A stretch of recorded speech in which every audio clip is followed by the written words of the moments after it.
Did you know that each alphabet has its own sound? This sound is called phonics.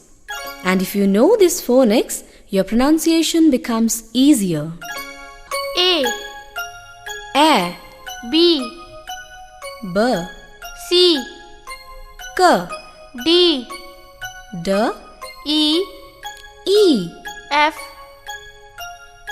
F, G, G, H, H, I, I, J, J, K, K, L, L, M, M, N, N, O, O, P, P, Q, Q, R, R, S, S, T, T, U, U, V, V, W, W, X, S, Y, Y, Z.